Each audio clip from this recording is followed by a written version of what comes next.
Well, hey there, folks.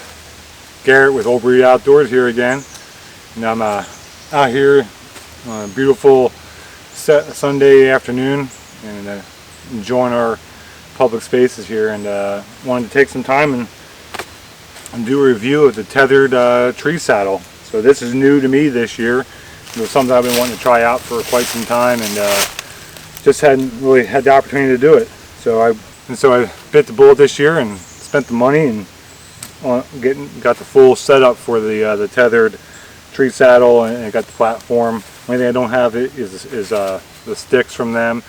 I'm using an old pair of sticks I have for a hang-on stand until I can get some better ones. But as far as the saddle is concerned, I cannot say enough good things about this. I've used it several times so far this year, and it is super comfortable. So what I'll tell you is, for me, there's a couple reasons I wanted to go with the tree saddle, and the biggest factor for me was mobility.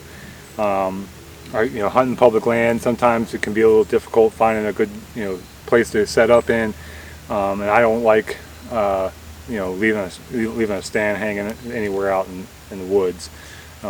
Even on my dad's place or other private land that I have access to, I'm not comfortable with it necessarily. And plus, maybe that's not the spot you want to go to. So for me, having that mobility, I've got the saddles on my body. It's super comfortable, super lightweight, easy to hike around in. I can go anywhere. I see a tree, it looks good, I can get up in it, and it also really opens up the opportunity, the amount of trees that you can actually get up into. A lot of trees that you wouldn't be able to put a hang on in, or a climber style saddle or a climber style tree stand like I also have, that doesn't always work. With this thing, it's just endless the amount of opportunity you have getting up in a tree. So there's that, and then also just the comfort portion. I have bad feet, bad knees, bad back, and it's not so much the being in the stand is the problem, it's getting the stand to where I want to go. My climber is kind of heavy, and then you add the weight of a backpack with camera gear and all the other essentials for actually spending a day out in the woods. It gets pretty unruly. It doesn't really pack very easily. And the same thing with a hang-on stand. Obviously a little bit lighter, but then trying to strap that to a pack to then hike in somewhere is not always the most convenient thing in the world. So really the only thing I'm throwing on my pack now is my sticks, and once I can upgrade my sticks to a more compact, lighter setup, it'll be even that much better. So those are the reasons why I went with this saddle, and I am so glad I did. As far as being in the tree, I'll go over that here in a second. I can tell you it's super comfortable. So as far as actually the saddle is concerned, I've got the Tethrd saddle, and I went with the Phantom, and it's got a little bit more room on it, and it's a bigger seat, which is why I went with it. It's more comfortable, it fits you a little bit better, and I'm really pleased with how comfortable that is to sit in. And you're not really sitting necessarily, but to lean back in a tree on it. So the Phantom, great as far as the size is concerned. They make a Phantom XL for anybody that's a little bit larger and wants a little bit more comfort. On it, you've got your the loops here for your bridge with the little cinch points on here, which is pretty nice. The way it pulls the saddle makes it very comfortable. It doesn't pinch when you're going when you're leaning back on the tree. It's not pinching real bad. And then your alignment belt loops here. Your cinch straps here that come around, go underneath, through your crotch here. They're adjustable, obviously, and they're pretty comfortable. I've just kind of set them to what's comfortable for me when I'm in the tree, and I just leave them that way. It's easy to get in and out of. As far as some of the other accessories that I went with, I've got on this side here, I've got the assist hauler here. That's where I keep all my straps for my sticks, the strap for the Phantom XL platform, and then as well as I have my assist haulers, my assist strap in here. On this side, I've got the other assist hauler. This is, I believe, the 2.0. In here I keep my alignments belt, my tether, And then I've got, in the pockets here, I've got some D-rings. The other thing I added here is I picked up one of these hunter's hoists, retractable pieces here. Just clips right, I clip around the back of the saddle, and that's for my pulling up my bow. And the other thing I really like about how this setup is that I'm able to put my pack on and go up the tree with my pack on, and then have my bow attached to this down on the ground, get in the tree, get tethered to it, have my lineman's belt on there, and then I can pull my pack off and hang that up and start setting up my tree. So I'm gonna go ahead here and show you how we do this. So like I said, I went with the Phantom XL platform here, which is a little bit bigger footbed, and I really like it. So you're here at the tree here. I'll grab my lineman's belt. I went with the 8mm tether and lineman's belt. They're a little bit smaller, they're smaller than the 11mm that they sell. But the other thing that's nice about it is, and as Tethrd will tell you in some of their videos, is this thing just compacts down really nice to a little ball and takes up a lot less space. I can throw that in there. So on the tethers, they have on one end, like this has got the spliced loop on the end here, and that's something the Tethrd does. It's really nice, and they've got the little heat shrink piece on here. I just attach that to this loop here, and then the other end you've got your stop knot, and then you've got your prusik knot here.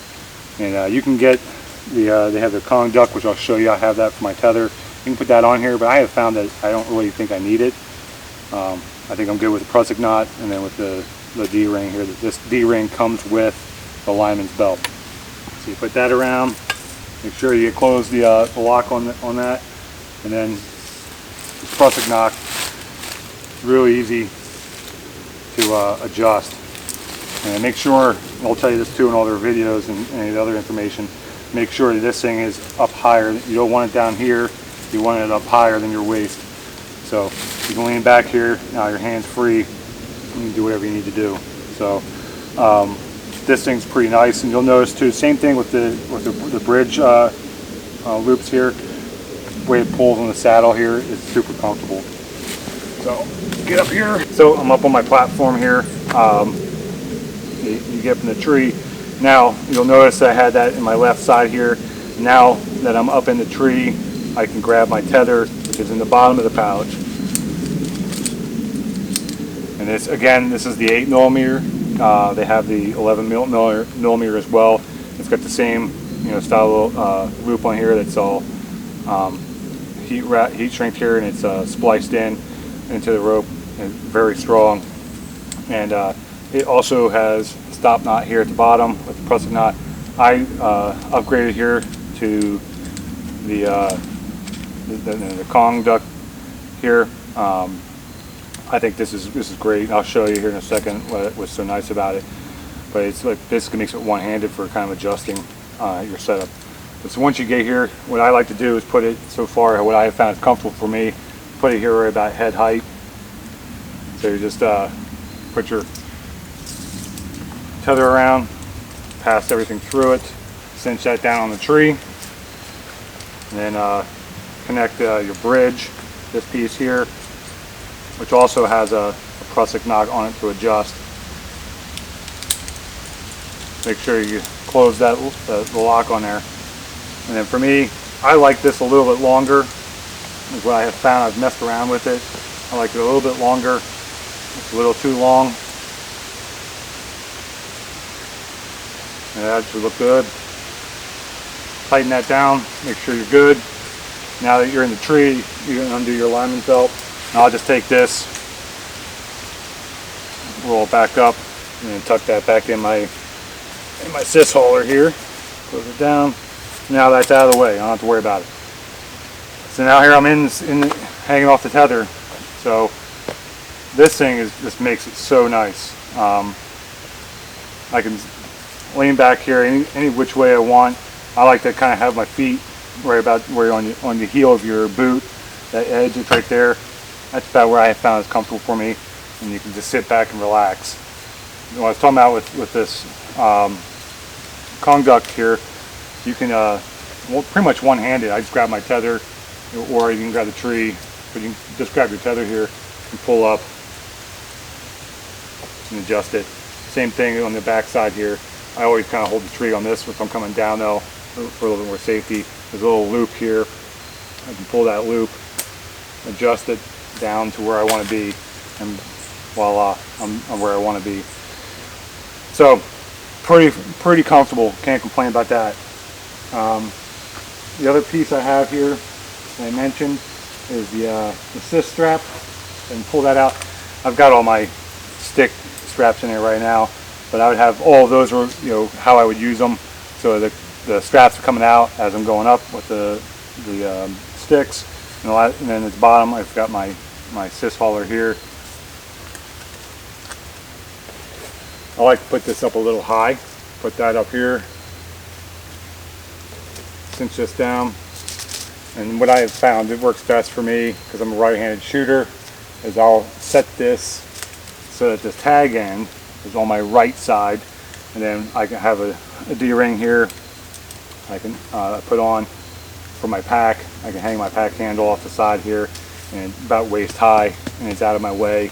So in the tree, what's nice about this is the mobility, right? Again, in the tree, not just in mobility through the woods. So from here, I have found it is best to be set up so where my primary shooting lane is going to be is on my left. The bow is right here. I can pull it off, and then I can just shoot off the left side here of the tree. You can shoot pretty much 360 degrees with this thing. You can swing around, get a better angle here, even off to the right side here. You can pull your bow on the other side. It's nice as like your bridge here slides through this D-ring pretty nice. So you can kind of adjust your hips, get around the other side, get another shot off to the right side, off to the, either side over to the left here like this, swinging around. I've got this whole range open to me. Other side's a little more difficult, but the nice thing would be with this, especially one of the reasons why I like having this about head high here, is from behind, all you gotta do, stand up, turn around. Now I've got my tether over my left shoulder here. You can loosen it up if you need to adjust it. So now it's over my left shoulder. Now I can shoot from behind me, and it's holding. I can see how I can lean like this, and that's holding me just fine. Like lean here, if I need to come up to the other side, and then now I'm uninhibited. I don't have anything in the way of my arms. No different than if I was sitting on a hang-on stand facing away from the tree. I can just stand up and shoot. But this way, just like the harness on a hang-on style stand, be holding you this way. That's essentially what the tether is doing now, and it's super nice being able to do that way. And I've had some opportunity to kind of use that setup. In fact, last night I had some does come in. Fortunately, I didn't get a shot because I couldn't get turned around fast enough. But this is super convenient. There you have it. I mean, that's the basics here on this setup. I'll show you a little bit more how I set the tree up, just so you can kind of see what it looks like. Won't go into depth on it, but we just give you kind of an idea of what you can do with this setup. All right, so like I talked about, here's one way you can set up your tree. There's 8 million different ways you can do this, but for me, I found so far that this works pretty good. So that hero clip I talked about, I can just hang my bow right here, and this thing clips on. It's got this little hook thing you can move, and you can move this all kinds of different ways. It swivels around, but at least this way I can just hang my bow right here. It's easy to get to, one-handed, no clip thing or whatever I have to mess with. Just literally grab it, ready to go, put it back up. All right. Take my quiver off, hang it on one of these RD rings. If this is a bigger tree, I'd have a little bit more space here to hang some different things. But this works just fine. But at least this way I have these right here. Normally I'd have these off the side a little bit. That way if I was to turn around, my back wouldn't be up against my arrow quiver. And then my pack, you can't really see it in the camera here, but I've got my pack right here hanging off of that tag end. And I like having it right about waist high. I need it a little bit higher. but that way it's not right in the way, but I can still get to the things that are in it. And then I would have, I don't have my camera arm set up for this, but I would have my camera arm set up over here on the left side of the tree, so I can have it out of the way. It doesn't hit my riser on the bow, and it's just out of the way. I have some more D rings on here, D clips. These are S clips, but put my rangefinder hanging off one side. And whatever it is that you want to do, clip a GoPro up here, different things, and there's possibilities are pretty much endless. So, bottom line, if you're looking to get into saddle hunting, there are a lot of options out there, but I can tell you that the tethered option is a really, really good option, and I would recommend it to anybody. So, as always, thanks for following along, guys. Hopefully you guys enjoyed another one of our informational videos. We're trying to keep you guys informed as best as possible with all the different things that we're doing. We're trying a lot of different new gear out, and we want to share it with you, and hopefully it keeps you guys informed on what's available out there and trying new things. So, tons of content on the channel, and by the time you guys see this thing, we'll be getting ready to launch our deer series, and there's a ton of content coming from that. We've had a lot of fun so far with that series, and looking forward to sharing it with you. So hit that subscribe button. You don't want to miss anything. We appreciate all the subscribers, as always, and then leave us a like, leave us a comment, and come back and see us again. We'll see you guys on the next video.